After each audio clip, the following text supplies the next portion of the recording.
Welcome to the OK Book Club. This is episode 11, and we're continuing our countdown of the 50 top novels of all time, middle grade novels. In this episode, we're counting down from number 40 to number 31. And just before we get started, tell you a brief story. How did this all start? In my first year of my school that I'm currently with, let's see, we're heading into our 14th year at our school. And after the first year, it was just such a fantastic year. And we read lots of books, lots of stories, had a lot of fun. And three parents, actually two from my class and another from another class, had just basically said to me, hey, would you like to, let's do a book club.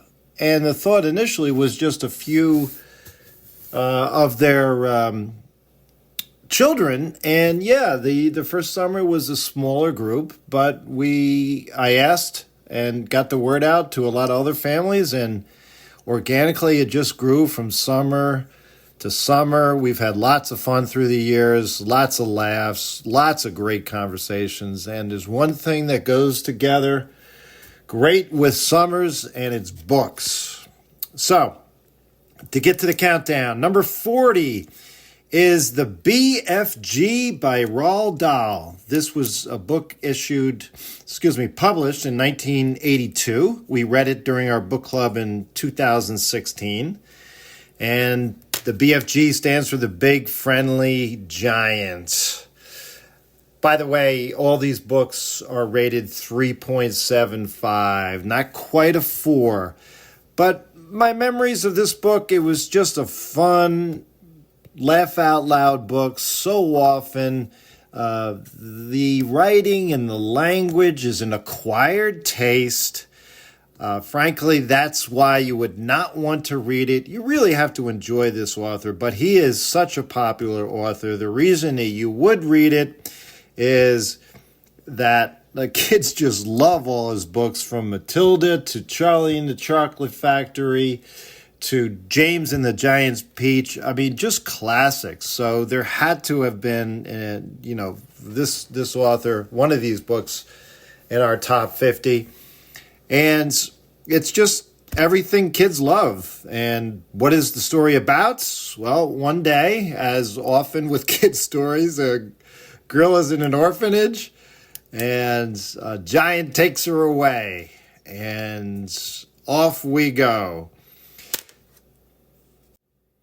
Number 39, On My Honor by Marion Dane Bauer. We read this during 2021, during COVID. It was a virtual book club, the only year we had a virtual book club. The book was written in 1986, won a Newbery Honor Award. Honor Award is basically second place. It's like the silver medal, not the gold medal.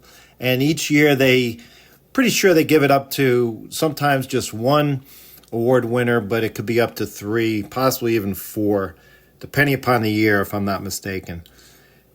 Here is what this one is about.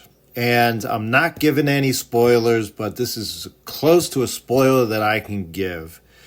Probably absolutely more for the older kids, closer to 12. But it's about two boys that go swimming in an area in a river where they're told they shouldn't go swimming. I'll leave it at that.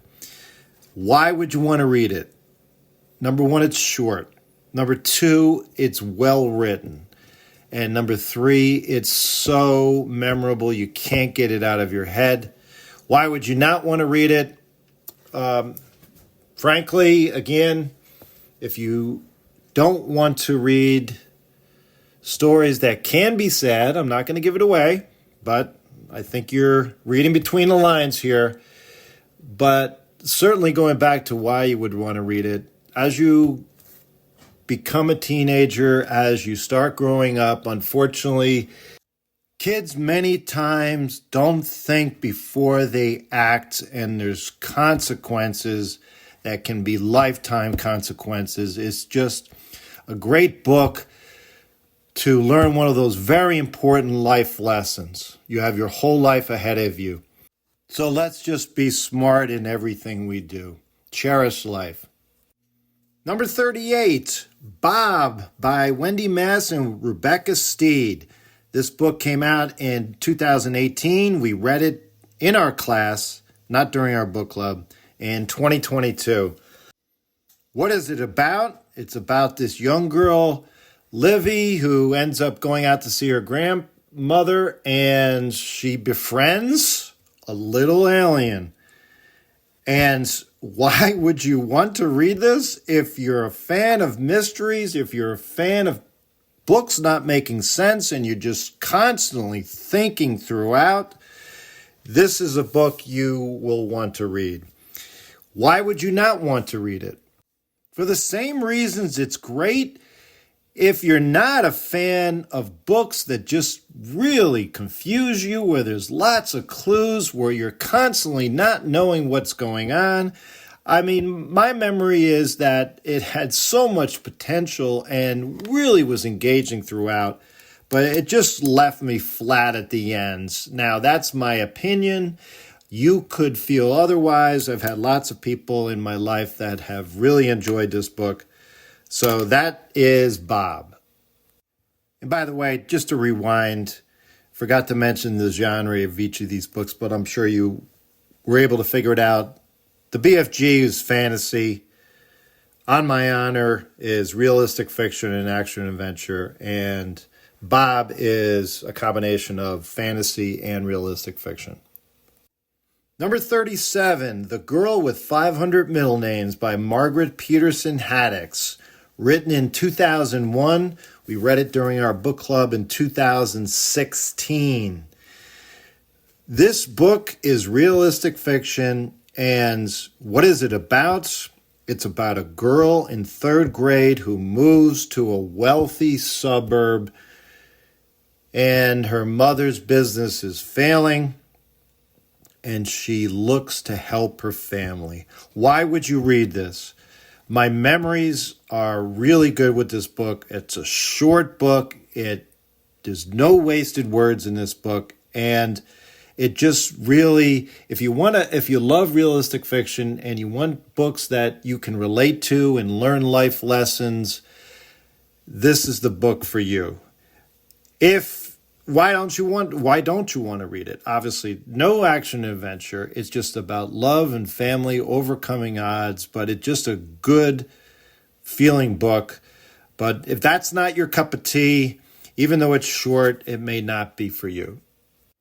Number 36, Among the Hidden by the same author, Margaret Peterson Haddix, written in 1998. We read it during our book club in 2017. What is it about? Listen to this premise. There is a time in the future where you're only allowed to have 2 children. Well, this boy is the third child in a family, and he's one of the hidden children. Talk about an unbelievable grab you right away.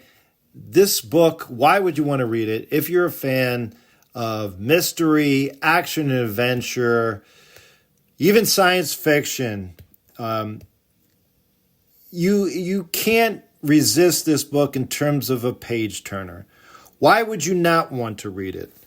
Well, along with another book previously in my past episode, it is part of a series. So if you just want to read one book, have you be satisfied with the ending? You know, you may be a little bit disappointed, but again, going back to that, if you're a fan of books that are series, this could be for you. But lots of suspense, lots of intrigue. You don't know what's going on, why it's going on. Again, lots of great memories with this book and discussions on what was happening. That's some of my memories. Number 35, The Crossover by Kwame Alexander, written in 2014. We read it almost after the release in the book club summer 2015.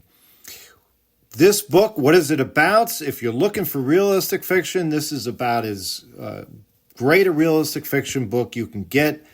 It's about a boy who loves his family but struggles at times with the relationships in his family and his relationships with his friends.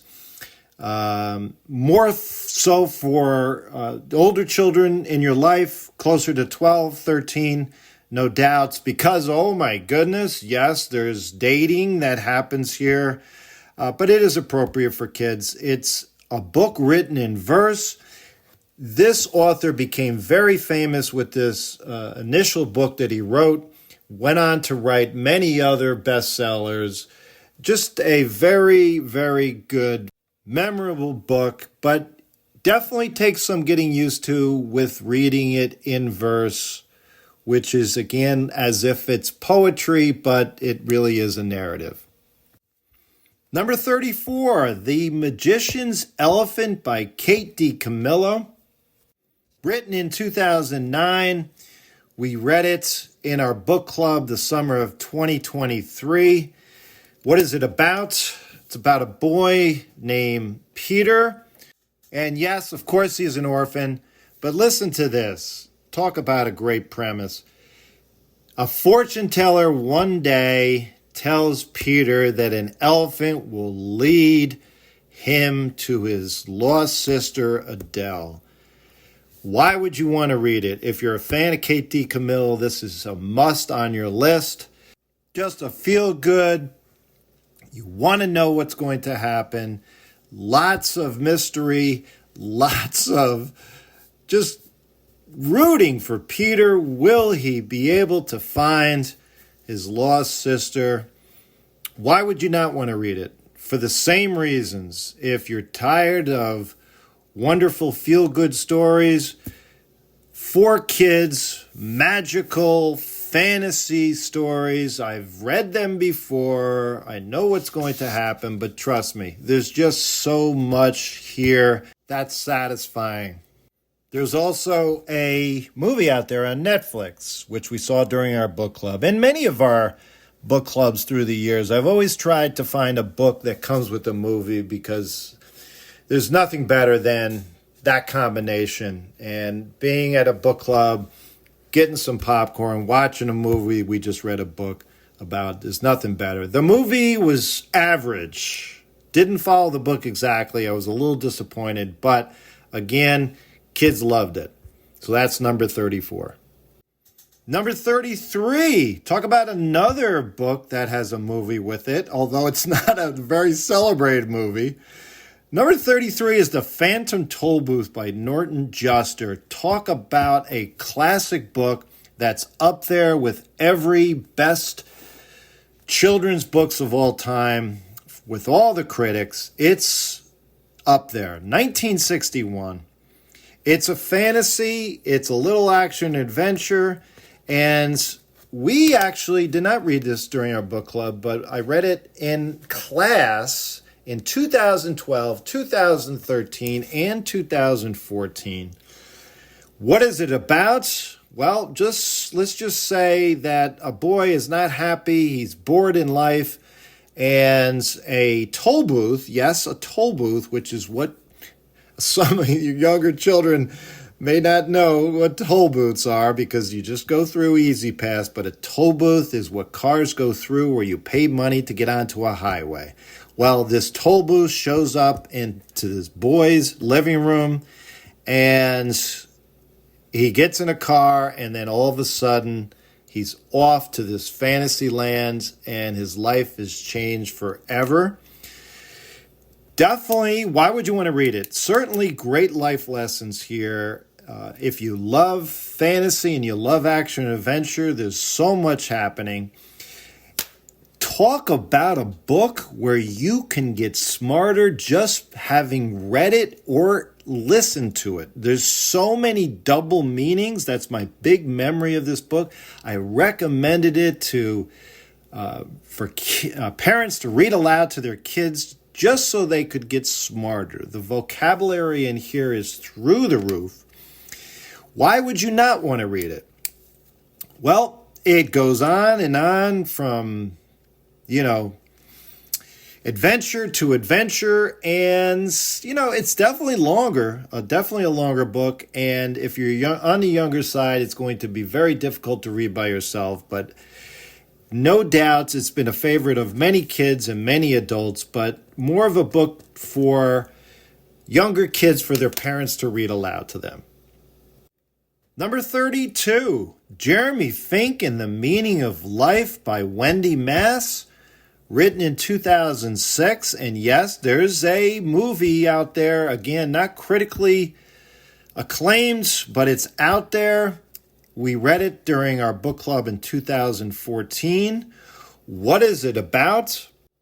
Listen to this. A boy whose father just passed away gets this box 1 month before his 13th birthday. And it's not supposed to be opened until his birthday. And it's labeled The Meaning of Life for Jeremy Fink to open up on his birthday. However, it's locked. It's got 4 keyholes and all the keys are missing. So that's the premise. Ultimately, you want to know what's in this box. What is the meaning of life? It's just I just have great memories with this book. I mean, that's why you want to read it. You want to know what the meaning of life is. He is off on a quest to find the key so he could open it up. Listen, why would you not want to read it? It's a long book, and there's a lot that probably you didn't need to read. It could have been a lot shorter. I think if it was a lot shorter, this book could have been in the top 10. It's a perfect example of what I've talked about many times. It's like authors are just writing books because they think they need to have 200 pages for kids. Definitely not necessary. But it's a memorable book, like I said. Talk about life lessons in here. Not sad, but definitely a book you want to have on your reading list. And our final book in this episode, number 31, Fish in a Tree by Linda Mulady Hunt. I hope I have her middle name pronounced correctly. Written in 2015. We read it during our book club in 2016. What is it about? It's about a girl on the little older side. I believe it was 12, 13. She has dyslexia. She's not confident in school with her reading and writing, so she's got behavioral issues, and she just has very little self-confidence, and then a teacher comes along and helps her. Why would you want to read it? Feel good, great story, and the writing is fantastic. It was a bestseller. Why would you not want to read it? Again, my opinion, too long. And you know what? There it is. It's the end of the episode because I can hear Jasper in the background. Why would you not want to read it? Again, you know what? This type of book could have been so much better if it was shorter, but it is a classic. And yes, if you want a realistic fiction book about overcoming odds, if this relates to you, life is about challenges, and life can be tough sometimes, but a lot of times you need someone to believe in you and to help you on your journey and to show you that, yes, you have a lot of hidden talents. And if you've been in that position or you can relate to other people that have been in that position, it's just a good feeling book. That's it for this countdown from number 40 to number 31. Join us next time as we continue the countdown of the top 50 middle grade novels of all time. And yes, it's my opinion. Happy reading, friends, and we'll see you next time.